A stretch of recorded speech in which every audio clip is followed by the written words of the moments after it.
Hello लोगोफोर फुंबिलिनि गाहाम हामलायनायखौ नोंथांमोननिसिम बहरनाय जाबाय। नोंथांमोननि थाखाय आं माखासे निउस आपडेट लाना फैलायबाय। जुदि नोंथांमोना चेनेलाव गोदानब्ला चेनेलखौ साबस्क्राइब खालाम आरो लाइक कमेन्ट खालामनो दाबाव। गिबियावनो दङ कोविड-19 हस्पिटालनिफ्राय खारखुमानाय सुक्ति मुर्मुखौ पुलिसा हमबायनो।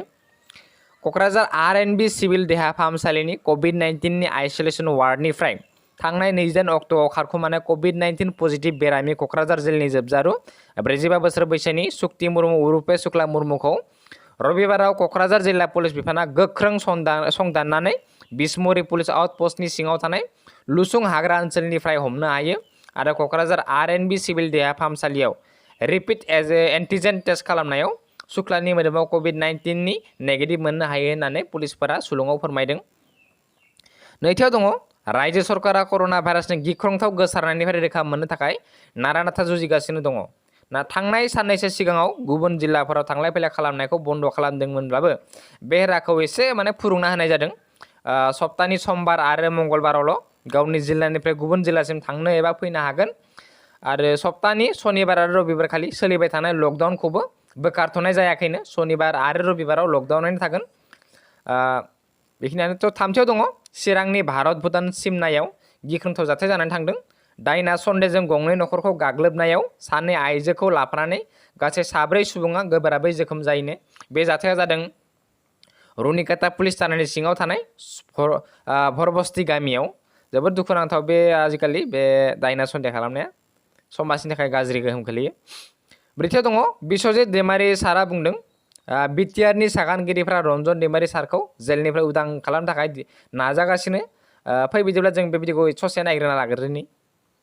खारन बे समाव दिनै फ्राय 50 बोसोर सिगांनिफ्रायनो सोमावसारबोनाय जितु बर'नि गुबुन गुबुन जेंना आरो जायखौ लानानै जोबथारनायाव आलादा रायजो बड'लेण्ड बिनांगौनि बाथ्रा फैदों आरो बिदिजों सोमावसारै हाथियार दैनानै माखासे जोंनि बिदा फंबायफ्रा अस्त्र हमनानै सशस्त्र संग्राम खालामबोदोंमोन।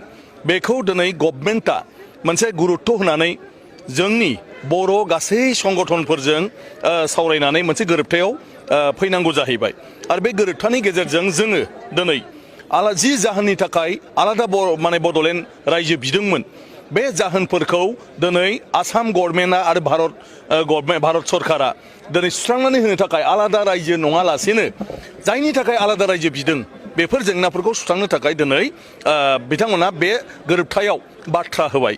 आरो गमामायै जुदि बियो जायोब्ला आं सानो जे बर'नि जि जेंना जों हारि हिसाबै जोंनि हारिमु, जोंनि सोदोमस्रि, जोंनि राव थुनलाइ, जोंनि सोलोंथायारि, जोंनि रांखान्थियारि, समाजखान्थियारि, राजखान्थियारि जेसेबां जेंनाफोर जों मोगा मोगि जानांदों आरो जायखौ जों सानफ्रोमबो माबा मोनसे सुस्रांजानायनि लामाखौ लुबैदोंमोन बियो दिनै बे गोरोबथानि गेजेरजों गासिबो सुस्रांजागोन होननानै आङो सानो।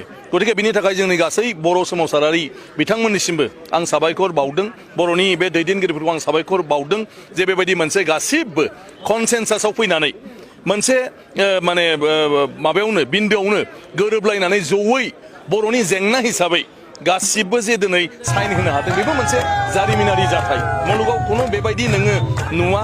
बेसेबांबा गावस्रालांनाय बायदिसिना आदर्श नीतिजों थांनायनि उनावबो मोनसे बिन्दोआव जे फैफिननानै जोङो खौसे जानो हाबाय बेनो बयनिख्रुइबो देरसिन बाथ्रा। बाथियाव दङ आगुनि मन्त्रि आरो कंग्रेसनि गोख्रों दैदेनगिरि राकिबुल हुसैननि देहायाव कर'ना पजिटिभ मोननाय जादों।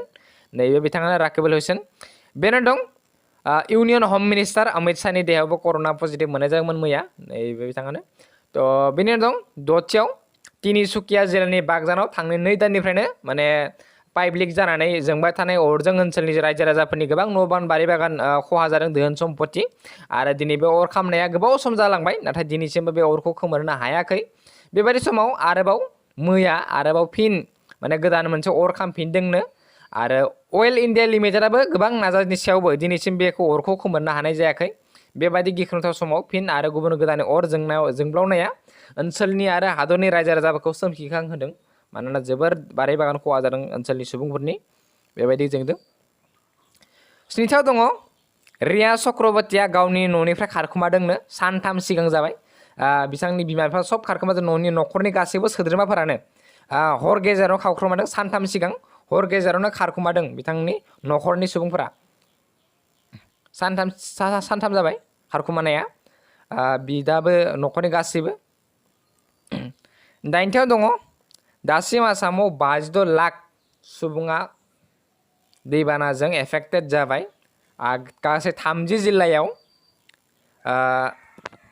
मैयानि बायदिब्ला गासै टटेल नाम्बार दं 56 लाख 89,584 सुबुङा एफेक्टेड जाबाय आरो 109 थैबाय गासै 30 जिल्लायाव बेनो दं BCCI board of control for cricket in India confirm खालामबाय रबिबाराव मैया IPL सेप्तेम्बरनिफ्राय जागायनानै 10 नभेम्बराव फाइनाला जागोन UAE आव बै इउनाइटेड आरब इमारेट्स हादराव जागोन हरनि 7:30 मिनिटनिफ्राय जागोन आरो खेलाफोरा गासैबो खेलाफोरा हरनि 7:30 मिनिटनिफ्राय सिगां 8 रिंगायाव ना मा जायोमोननो बेनो दं जोंहा